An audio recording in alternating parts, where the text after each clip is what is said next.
And live from New Delhi, you're watching DD India Live, India's voice to the world. I'm Siddharth Bharadwaj. Coming up in the next 30 minutes. India gets access to legal documents related to sentences of 8 Indians in Qatar. Says 60 days are there to appeal to the highest court. India's External Affairs Minister Jaishankar, along with Foreign Minister of Nepal, co-chair 7th India-Nepal Joint Commission meet in Kathmandu. 2 agreements and 1 MOU signed. A US court releases documents linking high-profile personalities to sex offender Jeffrey Epstein. And India defeats South Africa in a remarkable fashion at Cape Town to level series 1-1.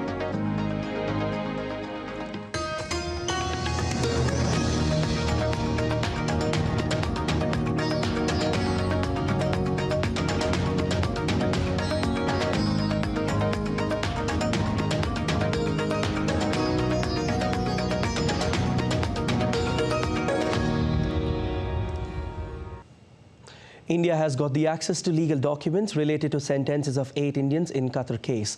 External Affairs Ministry spokesperson Randeep Jaiswal said the legal team has the order of the Qatar court, which is confidential.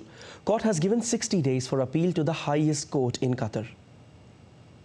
दिसंबर को वहाँ के जो court of appeal है उन्होंने एक judgement दिया। उसके तत्पश्चात हम लोगों ने एक प्रेस रिलीज़ निकाली जिसमें हम लोगों ने बताया था आपको कि उनका जो डेथ सेंटेंस है, मृत्युदंड है, उसको हटा के प्रेजेंट सेंटेंसेस कर दिया गया है। जो लीगल टीम है उनके पास वो कोर्ट का ऑर्डर है।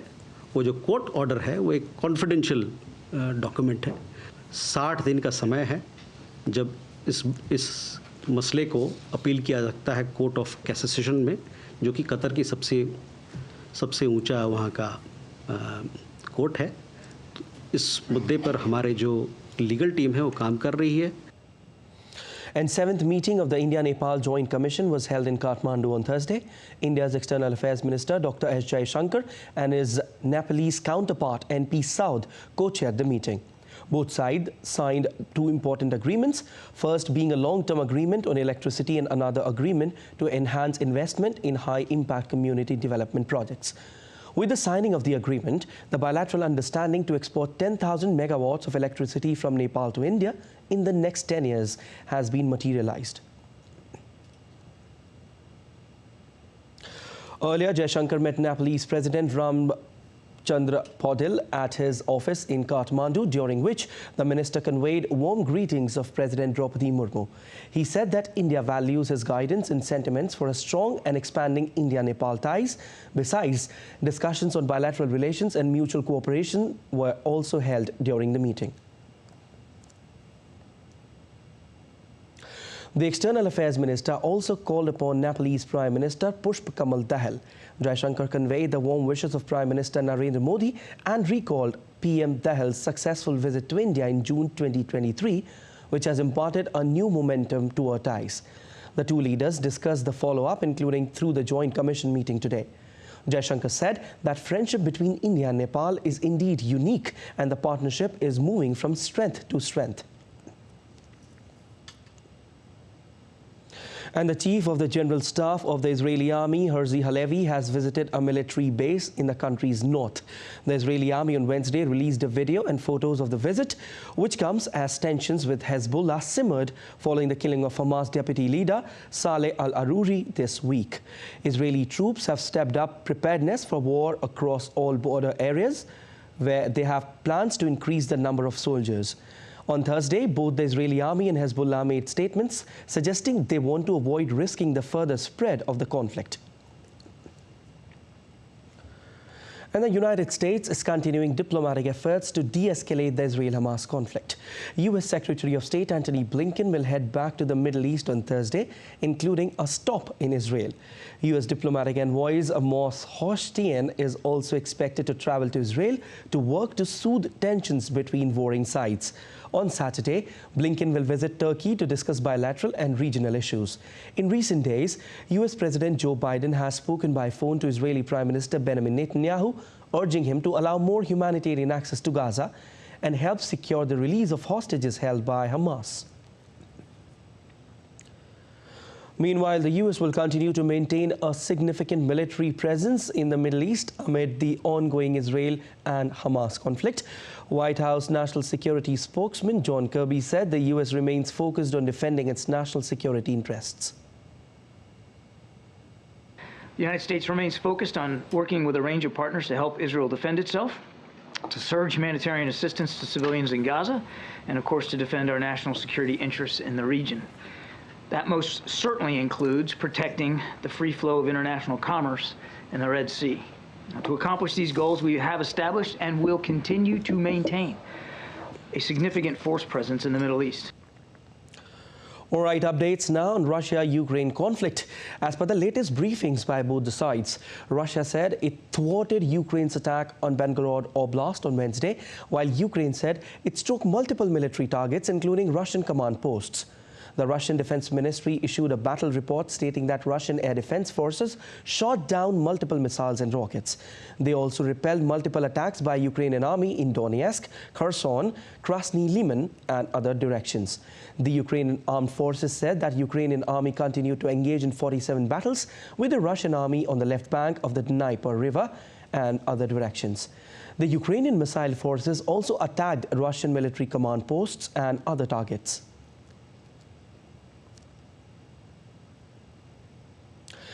In a biggest prisoner swap so far, Ukraine and Russia announced their first exchange of prisoners of conflict for nearly 5 months, with more than 200 freed by each side, after what Moscow said that it was a complex negotiation involving mediation by the United Arab Emirates. Russia's defense ministry said 248 military personnel had been handed over by Ukraine. Despite the lack of any dialogue on how to end the 22-month conflict, Kyiv and Moscow have held many prisoner swaps since the early months of Russia's invasion in February 2022.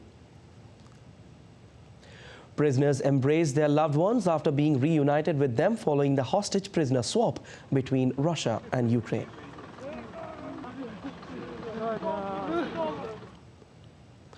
NATO chief Jens Stoltenberg will convene a meeting between NATO diplomats and officials from Ukraine on the 10th of January. The meeting follows a recent wave of heavy Russian airstrikes as per the Transatlantic Defense Alliance. The meeting, taking the format of the NATO-Ukraine Council, is being convened at Kyiv's request following missile and drone attacks. The International Atomic Energy Agency said on Wednesday its inspectors for the first time had been denied access to parts of Ukraine's Russian-occupied Zaporizhzhia nuclear power station. DG of the UN nuclear watchdog Rafael Grossi said that inspectors at the plant for 2 weeks had no access to the main halls of reactors 1, 2 and 6. He added that they are yet to receive 2024 maintenance plans for the facility. The IAEA chief has visited the plant 3 times since the invasion, a complicated undertaking crossing the front lines of the 22-month-old conflict. Grossi has repeatedly called for an end to fighting in the vicinity of the facility to avoid any catastrophic accidents. Well, a spokesperson for India's Ministry of External Affairs has expressed sympathy with the victims of bombing in Iran, which killed 84 people. In a statement posted on X, Ranveer Jaiswal said, "We are shocked and saddened on the terrible bombings in the Kerman city of Iran. At this difficult time, we express our solidarity with the government and people of Iran. Our thoughts and prayers are with the families of the victims and with the wounded."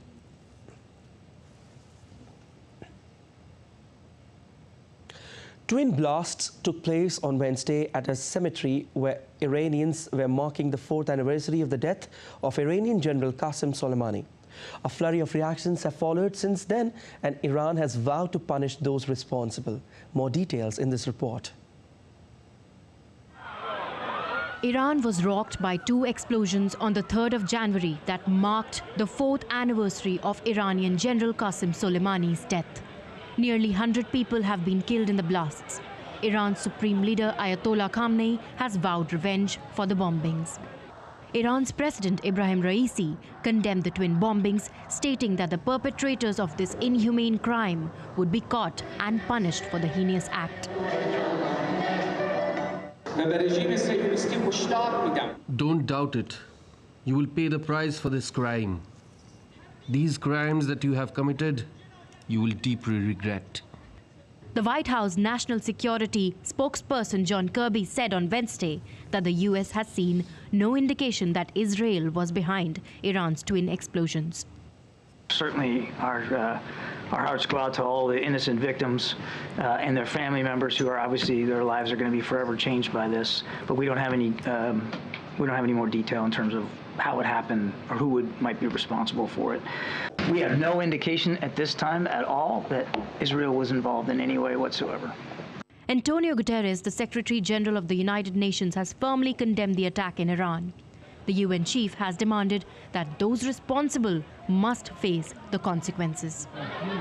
The Secretary General strongly condemns the attack today on a memorial ceremony in Kerman City in the Islamic Republic of Iran, which reportedly killed more than 100 people and injured many more.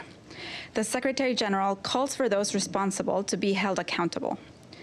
And the Secretary General expresses his deep condolences to the bereaved families and the people and the government of the Islamic Republic of Iran, and he wishes the injured a speedy recovery.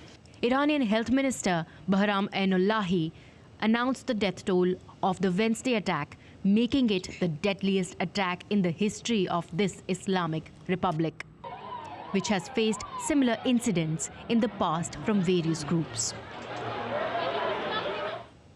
A U.S. court on Wednesday released hundreds of pages of documents containing names of 200 people who had ties with the late sex offender Jeffrey Epstein. The document has revealed many high-profile names.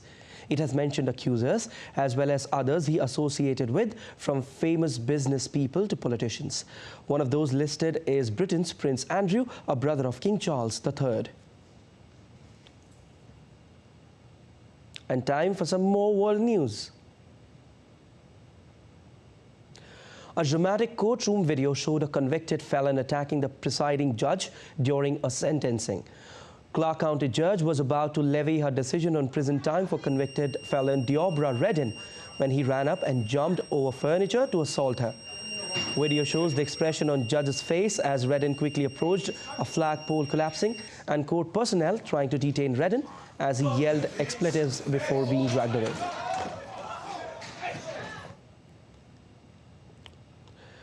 French highliner Nathan Paulin wowed Chileans by performing on a 164-feet slackline spanning 886 feet over Santiago's downtown on Wednesday.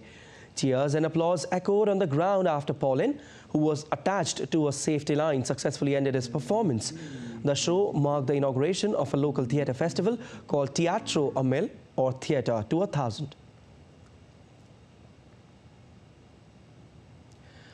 As October 7th Hamas attacks unfolded around the southern border of Israel, and the Israeli-Ukrainian painter Zoya Cherkasy created paintings showing 12 small format scenes from the day of the Hamas attacks. One of the works is titled 7th of October 2023, with a light bulb in an all-seeing eye, is inspired by Pablo Picasso's famous painting Guernica, a work that portrays suffering wrought by violence and chaos. Moscow experienced an exceptionally cold January 3 with temperatures 14 to 15 degrees Celsius below the average due to an anti-cyclone. This marked the coldest day for the city since 1950, when it recorded minus 29 degrees. Still to come on this edition of DD Live. North Korea modifying its policy against South Korea. Stay with us to know more. Bangladesh gears up for general elections this Sunday. Team India clinched super win by 7 wickets against South Africa in second test at Cape Town, level series 1-1.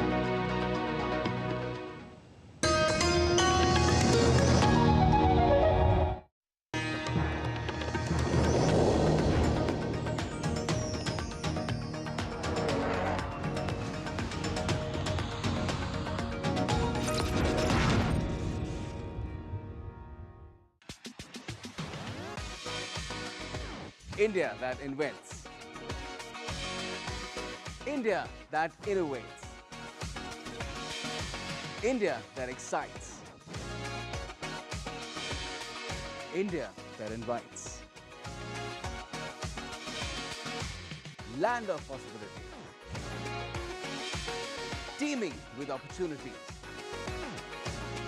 Watch India Ideas each Thursday, 8 p.m. only on DD India.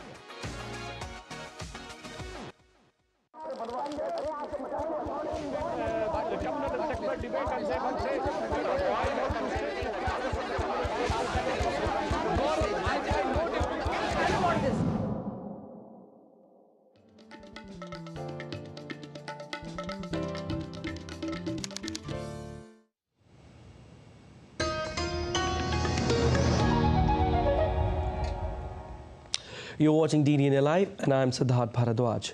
Vice Admiral Dinesh Tripathi took over as Vice Chief of Indian Navy today. On taking over, the flag officer paid homage to the brave hearts who made the supreme sacrifice in service of the nation by placing a floral wreath at the National War Memorial in New Delhi.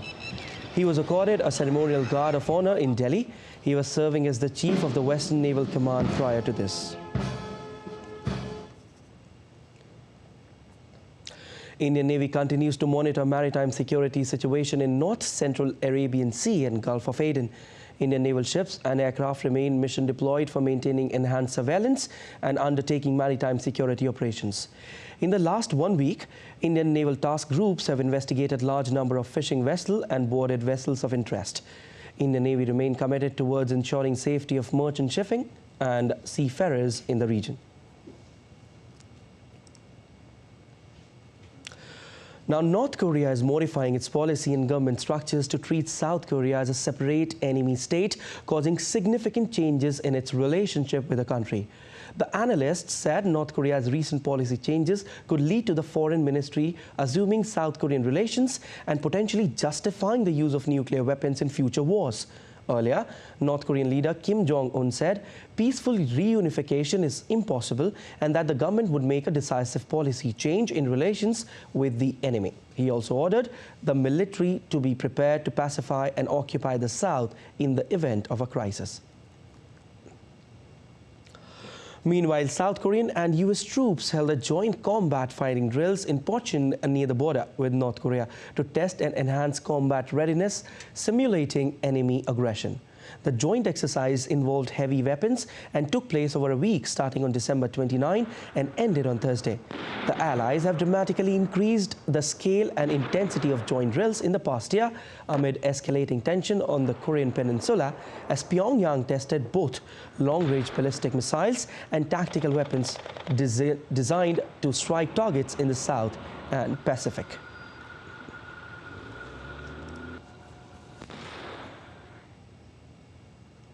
Rescue efforts in Japan were stepped up as the end of a crucial 72-hour survival window neared for the Japan's quake, which has left at least 77 dead. Search for survivors under collapsed buildings is underway. More than 33,000 people have evacuated their homes and about 100,000 houses have no water supply. In light of the major earthquake that struck on Monday, Prime Minister Fumio Kishida instructed the relevant ministries and agencies to assess the damage as soon as possible to ensure the safety of the public and rescue any victims. Japan's government has also opened a sea route to deliver aid, and some larger trucks were now able to reach some of the more remote areas. The situation in the disaster-affected areas remains challenging, but we will continue to take all possible measures to support the victims. We have received messages of sympathy and offers of aid from dozens of countries, regions and private organizations around the world, including from the United States, the other G7 nations, China and Taiwan. We are not accepting any human or material support at the current time. Residents in Japan's quake-affected areas are struggling for basic amenities like food, water and health facilities. People queuing for food said the lack of water following the quake was their biggest worry. The biggest problem now is that there's not enough drinking water and no water to flush the toilets. I brought my mother here from her home where the water supply had been cut off. I don't know how to describe my feelings now. Having a place to live is good enough. Local authorities have set up a temporary water supply facility near the local waterworks to provide tap water for the quake victims. The water supply here was mostly cut off after the earthquake on Monday. Some areas have now been restored, but about 70% of the region still have no water.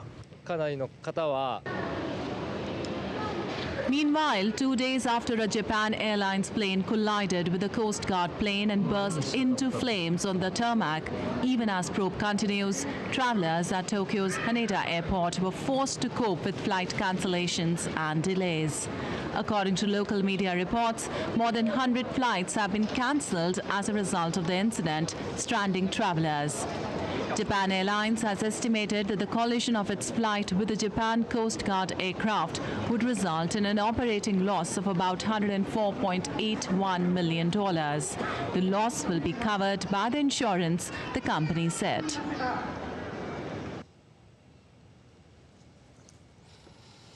Well, Bangladesh is all set for general elections this Sunday, with Prime Minister Sheikh Hasina looking set to win a fourth straight term and fifth overall for her Awami League-led alliance.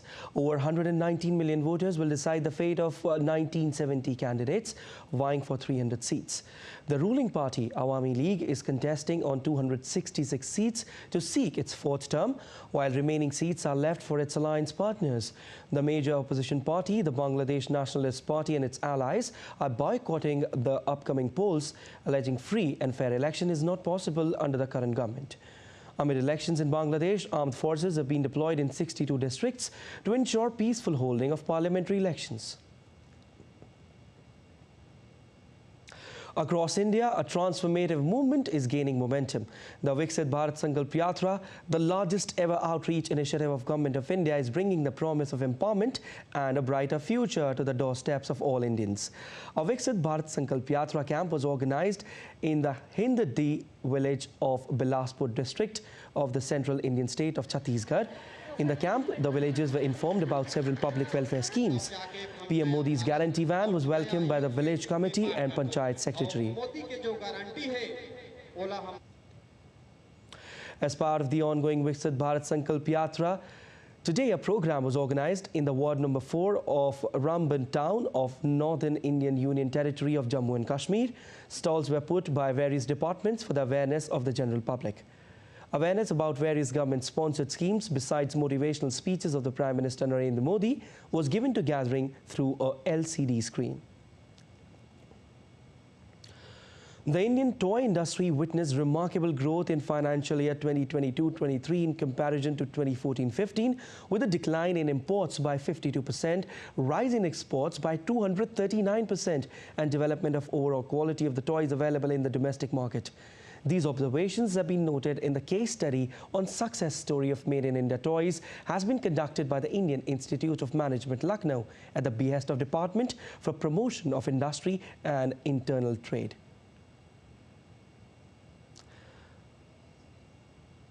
Exhortation made by the Honorable Prime Minister in his Mann Ki Baat, I think it was in 2019, that we need to revive our traditional toy industry. Government of India has taken a series of policy measures combining higher tariffs with various promotional measures to enhance the capacity of our toy clusters in the country, combined with stringent quality norms to prevent dumping of substandard products. As a result of these measures, you will find that our toy exports have grown exponentially in the last 3 years. Our import dependence has come down significantly, and we expect to see a real rebirth and revival of this sector in the coming years. In a notable achievement under the Make in India initiative, Apple Inc. successfully assembled iPhones with a free-to-onboard value exceeding $7.19 billion during the initial 7 months of the fiscal year 2023-24. This accomplishment represents 81% of the collective target of $8.87 billion set for the year by its 3 manufacturing partners under the Production-Linked Incentive (PLI) scheme for the mobile devices. And notably, a substantial 70% of this value is attributed to exported iPhones manufactured in India.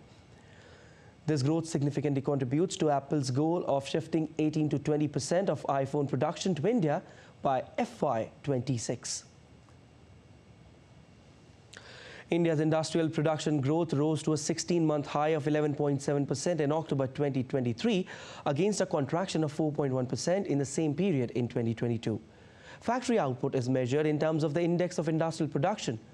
The data released by the National Statistical Office showed that the manufacturing sector's output grew by 10.4% in October 2023, while mining production rose 13.1% in the same period.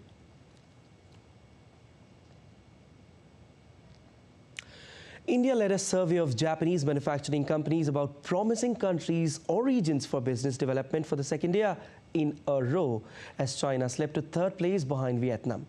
In December 2023, the Japan Bank for International Cooperation announced the results of the survey, which received responses from 534 manufacturers in fields like automobiles, chemicals, and electronics. When asked about promising countries for development in the medium term, with multiple answers allowed, India came in first with 48.6%, with the most common reason being the local market's growth potential. Only 28.4% of the companies rated China as promising, its lowest score ever. The country had ranked first or second in the yearly survey since 2015. China's increasing tensions with the US, its economic slowdown, and the strengthening of anti-espionage laws were factors. Vietnam rose from fourth place to second with 30.1%, receiving high praise for its cheap yet skilled workforce. India has been the fastest growing among the world's 10 largest automobile markets this calendar year when compared to pre-pandemic year of 2019, according to S&P Global Mobility Forecast. According to the forecasting firm, auto sales in India are estimated to advance 36% from 2019 to 4.8 million units in 2023. Auto sales in India reached a record high of 3.8 million units in the FY 2022-23. Indian auto sales surpasses pre-COVID peak of 3.3 billion units in FY19. Since FY 2023, passenger vehicle sales in India have been rising month on month. Goods and services procurement through the government e-market portal is poised to reach $3.5 trillion by the end of this fiscal year. In FY23, the procurement value stood at $2 trillion, surpassing the $1.06 trillion in the previous financial year. In the FY24, it is estimated to cross $3.5 trillion. Launched in August 2016, the GEM portal facilitates online procurement of goods and services for all central government ministries and departments. At present, the portal comprises 133,549 primary buyers and 205,737 secondary buyers and 11,897 registered product categories. While India overcame a first innings batting collapse to level the two-match test series by beating South Africa by 7 wickets at the Newlands Cricket Ground in Cape Town. The match ended in just 5 sessions of play, making it the shortest test with a result in terms of overs bowled. Premier pacer Jasprit Bumrah bagged a match-changing 6-wicket haul in the first session, while South Africa's Aiden Markram slammed a fighting century for the Proteas. With the Proteas all out for 176, Rohit Sharma and company chased down 79-run target to thrash the hosts by 7 wickets. India's first ever win at Cape Town has arrived in Dean Elgar's farewell test. And all right, that's all for this edition of DD India Live, but let us know your thoughts on the news of the day. You can connect with us on Facebook, X formerly known as Twitter, and Instagram. We'll be back with more news as it breaks here on DD India. I'm Siddharth Bharadwaj from all of us here in Delhi. Thanks for watching DD India Live.